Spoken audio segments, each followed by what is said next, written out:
Assalamualaikum warahmatullahi wabarakatuh. Pada hari ini kita akan belajar tentang menulis surat dinas. Pengertian dari surat dinas.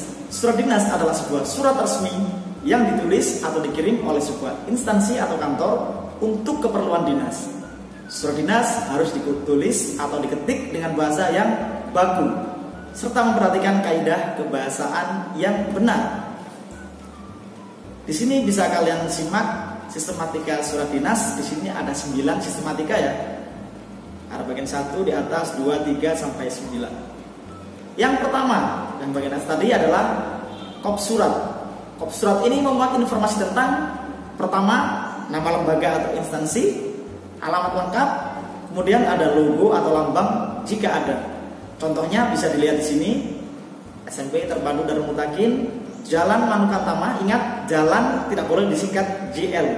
Kemudian nomor tidak usah dicantumkan, langsung Jalan Manukan Tama 201 sampai 203 tanpa tulisan NO. Kemudian kecamatannya Tandes, kode pos 51215, tidak perlu dituliskan kode pos juga. Kemudian telepon tidak boleh disingkat, harus ditulis jelas telepon. Jika tempatnya tidak muat, bisa diganti dengan gambar. Kemudian Surabaya, kemudian vaksinnya. Bagian yang kedua tadi adalah tanggal surat. Pada bagian ini kalian tidak perlu menuliskan nama kota. Kenapa? Karena di kop surat tadi di atas sudah tertera nama kota. Contohnya 6 Februari 2018. Yang ketiga, nomor lampiran dan perihal. Penulisannya dipisah dengan tanda titik 2. Contohnya seperti itu, nomor garis miring, nomor instansi, garis miring 2 ini adalah bulan, kemudian tahun. Lampiran, jika ada lampiran maka ditulis lampiran 1 lembar. Jika tidak ada maka tidak usah ditulis lampiran. Kemudian perihal tergantung isi suratnya, bisa undangan, bisa permohonan untuk hadir, bisa rapat dan lain sebagainya. Selanjutnya nomor 4 adalah alamat tujuan surat. Alamat tujuan surat ini banyak aturannya ya. Yang pertama, tidak perlu menggunakan kata kepada, tapi langsung menggunakan kata yang terhormat, boleh disingkat YTH. Yang kedua, tidak perlu menggunakan kata sapaan bapak atau ibu jika yang dituju adalah nama jabatan seperti bupati, camat, direktur, kepala desa. Contohnya, yang terhormat kepala SMP Darul Mutakin. Tidak usah bapak karena bukan nama orang, tapi itu adalah nama jabatan. Kemudian yang ketiga, jika yang dituju adalah nama orangnya, maka boleh ditambahi kata sapaan bapak atau ibu, saudara, boleh. Selanjutnya yang keempat, kata jalan tidak boleh disingkat. Jika setelah nama jalan ada nomor, maka tidak perlu diberi tulisan nomor. Seperti tadi, Manukan Tama 201, 203, tidak ada tulisan nomor. Terakhir, sebelum nama kota tidak perlu diberi kata di.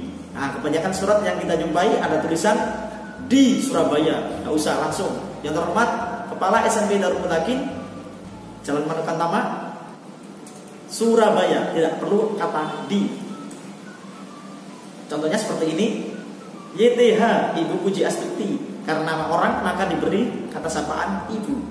Jalan Kubukan, Surabaya, tidak perlu kata di Surabaya, langsung Surabaya. Yang kelima, bagian kelima adalah salam pembuka.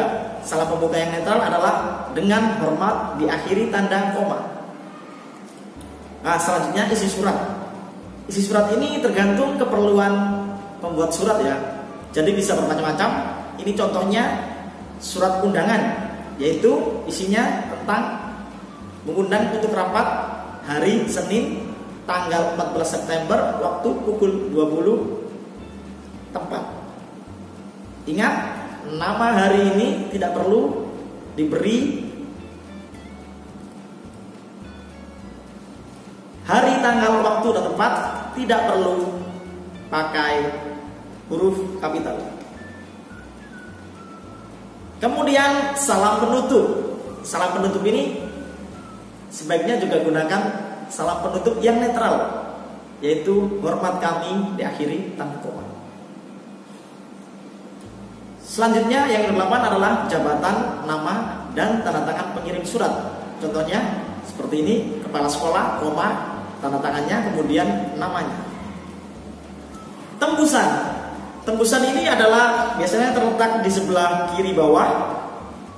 Tembusan ini fungsinya adalah seseorang yang dianggap perlu mengetahui tentang isi surat tersebut. Ada pertanyaan? Jika ada pertanyaan bisa dikirimkan lewat komentar di bawah. Nah, setelah kalian paham tentang surat ini, ada sebuah tugas, yaitu buatlah surat pemberitahuan dari sekolah bahwa tanggal 7-9 September siswa SMP TDM akan mengenakan PTS. Jangan lupa cantumkan lampiran berupa jadwal pelaksanaannya. Selamat mengerjakan.